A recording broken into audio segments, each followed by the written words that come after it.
সবাইকে কাঁদিয়ে না ফেরার দেশে চলে গেছেন প্রধানমন্ত্রী নরেন্দ্র মোদী। নিজ বাড়িতেই ঝুলন্ত অবস্থায় তার মরদেহ উদ্ধার করা হয়। কেন আত্মহত্যার পথ বেছে নিলেন প্রধানমন্ত্রী নরেন্দ্র মোদী? খেল খতম হয়ে গেল, দিল্লির মসনদ ভেঙে চুরমার হয়ে গেল এবং নরেন্দ্র মোদীর সিংহাসন টুকরো টুকরো হয়ে গেল। এই অভিজিতের হাতে নরেন্দ্র মোদীর পতন ঘন্টা বেজে গেল। যেই কারণে এবার ভারতের গুজরাটের কসাই নরেন্দ্র মোদীর পতন ঘন্টাও বেজে গেছে। ইতিমধ্যেই ভারতের তেলাপোকাদের সাথে ভারতের সুপারস্টার থালাপতি বিজয় তিনি রাজপথে ঝাঁপিয়ে পড়েছেন এবং নরেন্দ্র মোদীকে এবার একেবারে প্রকাশ্যে ধোলাই দিয়েছেন। শেখ হাসিনার মতোই বা নেপালের মতোই পতনের মুখে এবার নরেন্দ্র মোদী অর্থাৎ ভারতের প্রধানমন্ত্রী। আপনারা জানেন রীতিমতো নরেন্দ্র মোদীর বাসভবনে হামলা করেছে শিক্ষার্থীরা। এইমাত্র একটি আন্তর্জাতিক নিউজ দেখতে পেলাম, কাশ্মীর, মণিপুর, ত্রিপুরা সব জায়গায় মোদী বিরোধী আন্দোলনে মানুষ নেমে পড়েছে।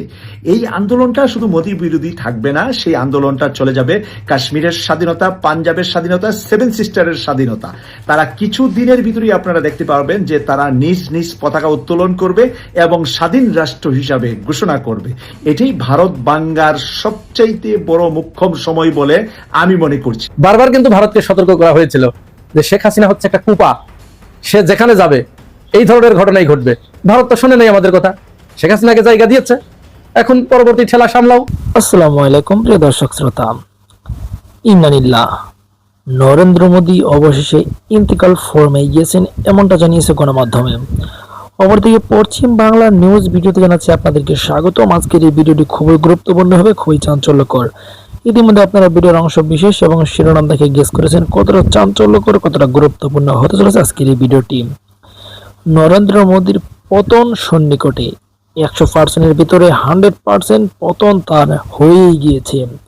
তার ক্ষমতা ভেঙে চূর্ণ বিচূর্ণ। ভারতের সাধারণ জনতা যেমন ভাবে হেঁপে গিয়েছে, স্টুডেন্ট থেকে শুরু করে সকলেই। নরেন্দ্র মোদীর অবস্থা ভয়ঙ্কর খারাপ। নরেন্দ্র মোদীর যত এমপি মন্ত্রী রয়েছে সকলেই কিন্তু এখন বিভিন্ন দেশে পালিয়ে যাচ্ছে।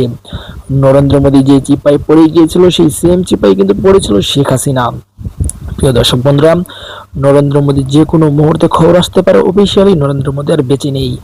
যদি এমন হয় পশ্চিমবঙ্গে কতটা স্বস্তির বোধ করবে পশ্চিমবঙ্গের সাধারণ জনগণ। অপরদিকে নরেন্দ্র মোদী কিন্তু ভয়ঙ্করভাবে এখন আতঙ্কে রয়েছে।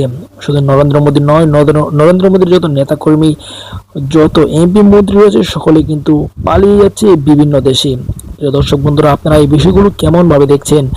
পশ্চিম বাংলার নিউজে নরেন্দ্র মোদীর পতন হলে কে বা কারা এখন ক্ষমতায় বসতে পারে বলে আপনাদের মতামত অবশ্যই এই বিষয়টি কমেন্ট করবেন। তো আজকের মতন এই পর্যন্তই, দেখা হচ্ছে ভয়ঙ্কর তথ্য নিয়ে আগামী কোনো ভিডিওতে। সেই পর্যন্ত সুস্থ থাকুন, ভালো থাকুন, এই চ্যানেলের সাথেই থাকুন। আল্লাহ হাফেজ।